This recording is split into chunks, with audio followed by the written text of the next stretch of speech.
It is a particularly interesting location for me to be sitting today, given that over a decade ago I sat in this very chair right here in the European Union Parliament. And at that time, I warned the world of what was coming. During that conversation that was hosted at the time by the Green and EFA and a number of the other parties of the European Union's various representations, we were having a conversation on whether Europe should adopt the United States policy of allowing for the patents on biologically derived materials. And at the time, I urged this body, and I urged people around the world, that the weaponization of nature against humanity had dire consequences.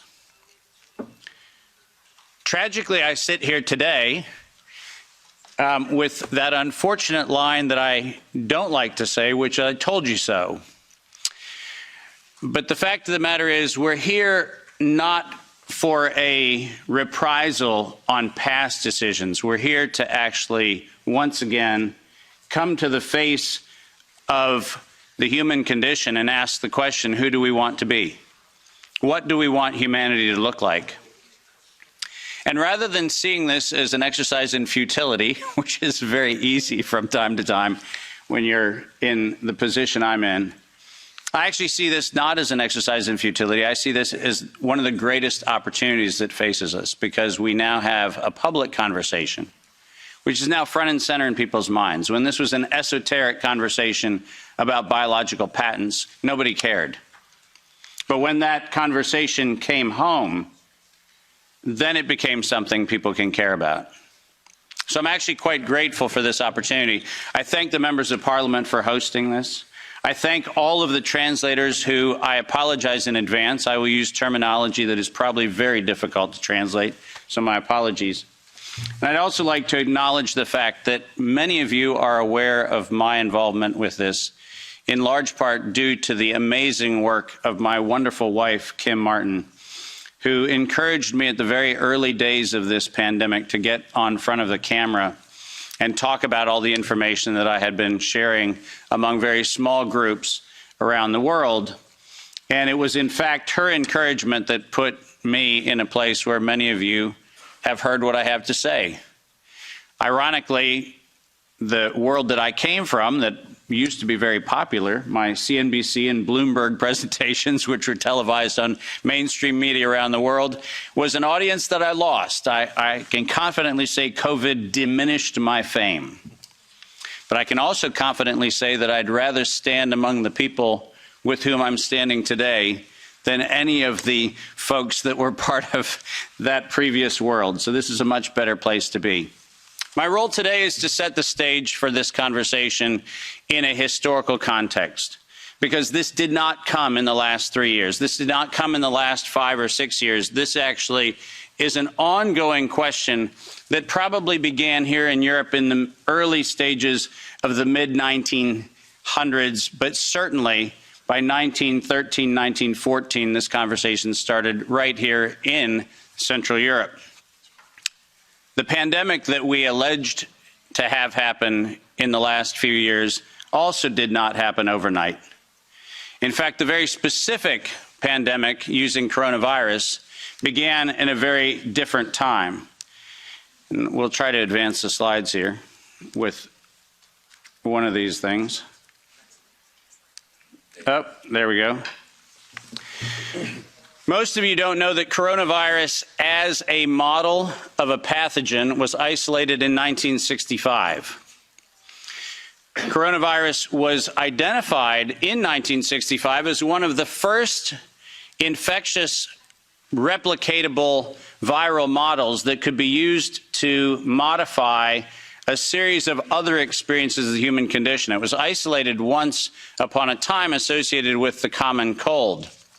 But what's particularly interesting about its isolation in 1965 was that it was immediately identified as a pathogen that could be used and modified for a whole host of reasons. And you heard me correctly, that was 1965. And by the way, these slides are public domain. You're welcome to look at every single reference. Every comment that I made is based on published material, so do make sure that you look at those references. But in 1966, the very first COV coronavirus model was used as a transatlantic biological experiment in human manipulation. And you heard the date, 1966. I hope you're getting the point of what I'm saying. This is not an overnight thing. This is actually something that's been long in the making. A year before I was born, we had the first transatlantic coronavirus data sharing experiment between the United States and the United Kingdom. And in 1967, the year I was born, we did the first human trials on inoculating people with modified coronavirus. Isn't that amazing? 56 years ago, the overnight success of a pathogen that's been 56 years in engineering. And I want that to chill with all of you. Where were we when we actually allowed, in violation of biological and chemical weapons treaties, where were we as a human civilization when we thought it was an acceptable thing to do to take a pathogen for the United States and infect the world with it? Where was that conversation? And what should have been that conversation in 1967? That conversation wasn't had. Ironically, the common cold was turned into a chimera in the 1970s. And in 1975, 1976, and 1977, we started figuring out how to modify coronavirus by putting it into different animals, pigs and dogs. And not surprisingly, by the time we got to 1990, we found out that coronavirus as an infectious agent was an industrial problem for two primary industries, the industries of dogs and pigs. Dog breeders and pigs found that coronavirus created gastrointestinal problems, and that became the basis for Pfizer's first spike protein vaccine patent, filed, are you ready for this, in 1990. Did you hear what I just said? 1990. Operation Warp Speed? I'm sorry. Where's the warp and the speed? Pfizer, 1990, the very first spike protein vaccine for coronavirus. Isn't that fascinating? Isn't it fascinating that we were told that, well, the spike protein is a new thing. We just found out that that's the problem. No. As a matter of fact, we didn't just find out it was not just now the problem. We found that out in 1990 and filed the first patents on vaccines in 1990 for the spike protein of coronavirus. And who would have thought? Pfizer. Clearly the innocent organization that does nothing but promote human health. Clearly Pfizer. The organization that has not bought the votes in this chamber and in every chamber of every government around the world. Not that Pfizer. Certainly they wouldn't have had anything to do with this. But oh yes, they did. And in 1990, they found out that there was a problem with vaccines. They didn't work. You know why they didn't work? It turns out that coronavirus is a very malleable model. It transforms and it changes and it mutates over time. As a matter of fact, every publication on vaccines for coronavirus from 1990 until 2018, every single publication concluded that coronavirus escapes the vaccine impulse, because it modifies and mutates too quickly for vaccines to be effective.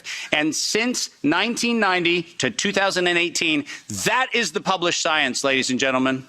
That's following the science.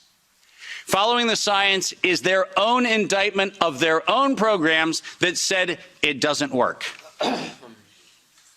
And there are thousands of publications to that effect, not a few hundred, and not paid for by pharmaceutical companies. These are publications that are independent scientific research that shows unequivocally, including efforts of the chimera modifications made by Ralph Baric in the University of North Carolina, Chapel Hill. All of them show vaccines do not work on coronavirus. That's the science. And that science has never been disputed. But then we had an interesting development in 2002. And this date is most important. Because in 2002, the University of North Carolina, Chapel Hill patented, and I quote, an infectious replication defective clone of coronavirus. Listen to those words, infectious replication defective. What does that phrase actually mean? For those of you not familiar with language, let me unpack it for you. Infectious replication defective means a weapon. It means something meant to target an individual, but not have collateral damage to other individuals. That's what infectious replication defective means. And that patent was filed in 2002 on work funded by NIAID's Anthony Fauci from 1999 to 2002. And that work, patented at the University of North Carolina, Chapel Hill, mysteriously preceded SARS 1.0 by a year. Dave, are you suggesting that SARS 1.0 wasn't from a wet market in Wuhan? Are you suggesting it might have come from a laboratory in the University of North Carolina, Chapel Hill?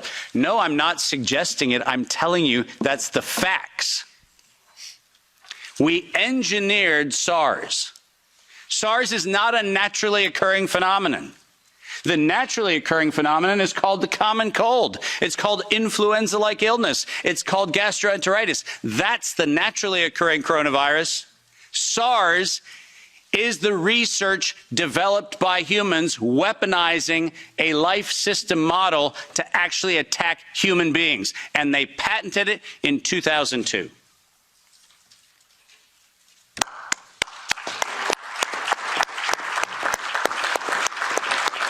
And in 2003, giant surprise, the CDC filed the patent on coronavirus isolated from humans in violation, once again, of biological and chemical weapons treaties and laws that we have in the United States. And I'm very, very precise on this. The United States likes to talk about its rights and everything else and the rule of law and all the nonsense that we like to talk about. But we don't ratify treaties about, I don't know, defending humans. We conspicuously avoid that. We actually have a great track record of advocating for human rights and then denying them when it comes to actually being part of the international community, which is a slightly problematic thing. But let's get something very clear. When the CDC in April of 2003 filed the patent on SARS coronavirus isolated from humans, what did they do? They downloaded a sequence from China and filed a patent on it in the United States. Any of you familiar with biological and chemical weapons treaties knows that's a violation. That's a crime. That's not an innocent oops. That's a crime. And the United States Patent Office went as far as to reject that patent application on 2 occasions until the CDC decided to bribe the Patent Office to override the patent examiner to ultimately issue the patent in 2007 on SARS coronavirus. But let's not let that get away from us, because it turns out that the RT-PCR, which was the test that we allegedly were going to use to identify the risks associated with coronavirus, was actually identified as a bioterrorism threat by me in the European Union-sponsored events in 2002 and 2003, 20 years ago. That happened here in Brussels and across Europe. In 2005, this particular pathogen was specifically labeled as a bioterrorism and bioweapon platform technology. Described as such. That's not my terminology that I'm applying to it. It was actually described as a bioweapons platform technology in 2005. And from 2005 onwards, it was actually a biowarfare enabling agent, its official classification from 2005 forward. I don't know if that sounds like public health to you. Does it? Biological warfare enabling technology. That feels like not public health. That feels like not medicine. That feels like a weapon designed to take out humanity. That's what it feels like. And it feels like that because that's exactly what it is. We have been lured into believing that EcoHealth Alliance and DARPA and all of these organizations are what we should be pointing to, but we've been specifically requested to ignore the facts that over $10 billion have been funneled through black operations through the check of Anthony Fauci and a side-by-side ledger where NIAID has a balance sheet and next to it is a biodefense balance sheet equivalent dollar-for-dollar matching that no one in the media talks about. And it's been going on since 2005. Our gain-of-function moratorium, the moratorium that was supposed to freeze any efforts to do gain-of-function research. Conveniently, in the fall of 2014, the University of North Carolina, Chapel Hill received a letter from NIAID saying that while the gain-of-function moratorium on coronavirus in vivo should be suspended, because their grants had already been funded, they received an exemption. Did you hear what I just said?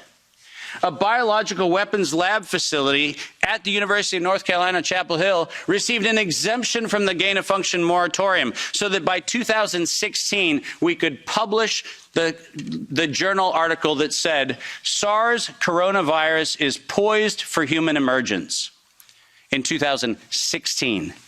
And what, you might ask, Dave, was the coronavirus poised for human emergence? It was WIV1,